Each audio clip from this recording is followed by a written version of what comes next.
At that time Judah left his brothers and went down to stay with a man of Adullam named Hirah. There Judah met the daughter of a Canaanite man named Shua. He married her and made love to her. She became pregnant and gave birth to a son who was named Er. She conceived again and gave birth to a son and named him Onan.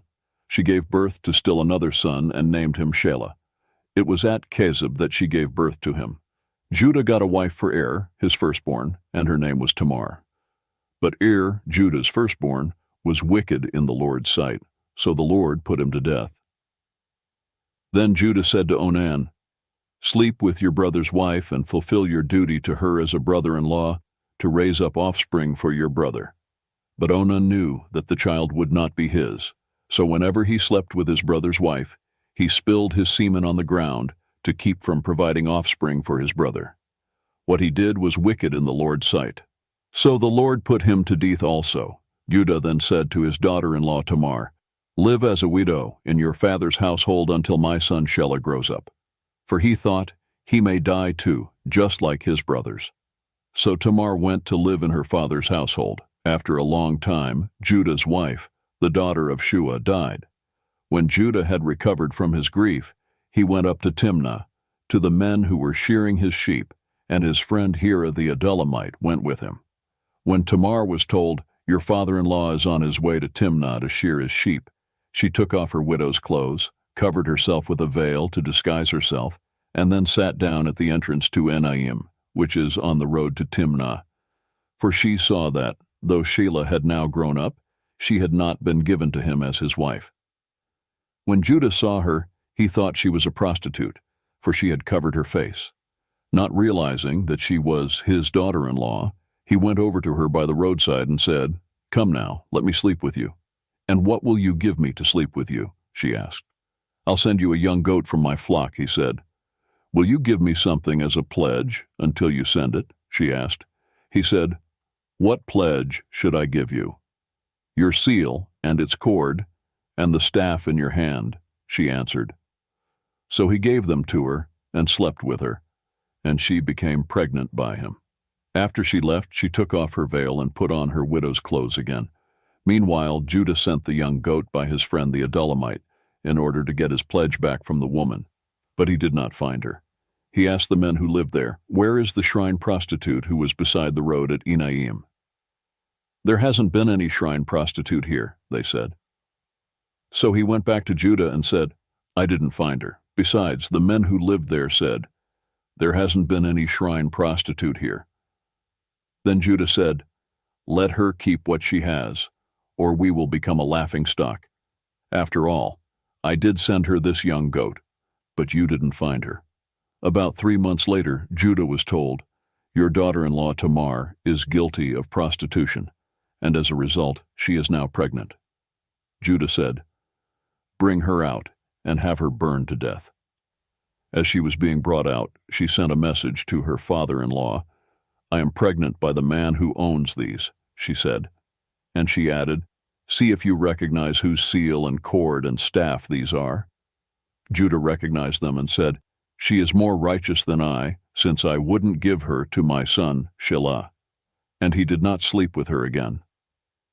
When the time came for her to give birth, there were twin boys in her womb. As she was giving birth, one of them put out his hand. So the midwife took a scarlet thread and tied it on his wrist and said, "This one came out first." But when he drew back his hand, his brother came out, and she said, "So this is how you have broken out." And he was named Perez. Then his brother, who had the scarlet thread on his wrist, came out, and he was named Zerah. Now Joseph had been taken down to Egypt. Potiphar, an Egyptian who was one of Pharaoh's officials, the captain of the guard, bought him from the Ishmaelites who had taken him there. The Lord was with Joseph so that he prospered, and he lived in the house of his Egyptian master. When his master saw that the Lord was with him, and that the Lord gave him success in everything he did, Joseph found favor in his eyes and became his attendant. Potiphar put him in charge of his household, and he entrusted to his care everything he owned. From the time he put him in charge of his household and of all that he owned, the Lord blessed the household of the Egyptian because of Joseph. The blessing of the Lord was on everything Potiphar had, both in the house and in the field. So Potiphar left everything he had in Joseph's care. With Joseph in charge, he did not concern himself with anything except the food he ate. Now Joseph was well built and handsome, and after a while his master's wife took notice of Joseph and said, "Come to bed with me." But he refused. "With me in charge," he told her, "my master does not concern himself with anything in the house. Everything he owns, he has entrusted to my care. No one is greater in this house than I am. My master has withheld nothing from me except you, because you are his wife. How then could I do such a wicked thing and sin against God?"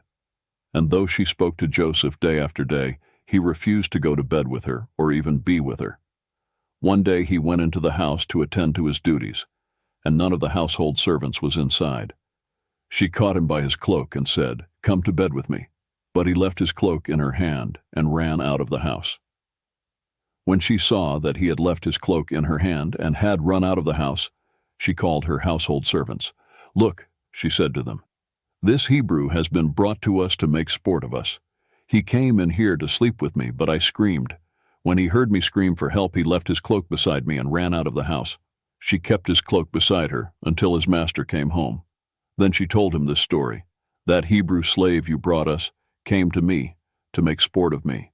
But as soon as I screamed for help, he left his cloak beside me and ran out of the house." When his master heard the story, his wife told him, saying, "This is how your slave treated me." He burned with anger. Joseph's master took him and put him in prison, the place where the king's prisoners were confined. But while Joseph was there in the prison, the Lord was with him. He showed him kindness and granted him favor in the eyes of the prison warden. So the warden put Joseph in charge of all those held in the prison, and he was made responsible for all that was done there. The warden paid no attention to anything under Joseph's care, because the Lord was with Joseph and gave him success in whatever he did. Some time later, the cupbearer and the baker of the king of Egypt offended their master, the king of Egypt. Pharaoh was angry with his two officials, the chief cupbearer and the chief baker, and put them in custody in the house of the captain of the guard, in the same prison where Joseph was confined. The captain of the guard assigned them to Joseph, and he attended them. After they had been in custody for some time, each of the two men, the cupbearer and the baker of the king of Egypt, who were being held in prison, had a dream the same night, and each dream had a meaning of its own. When Joseph came to them the next morning, he saw that they were dejected. So he asked Pharaoh's officials who were in custody with him in his master's house, "Why do you look so sad today?"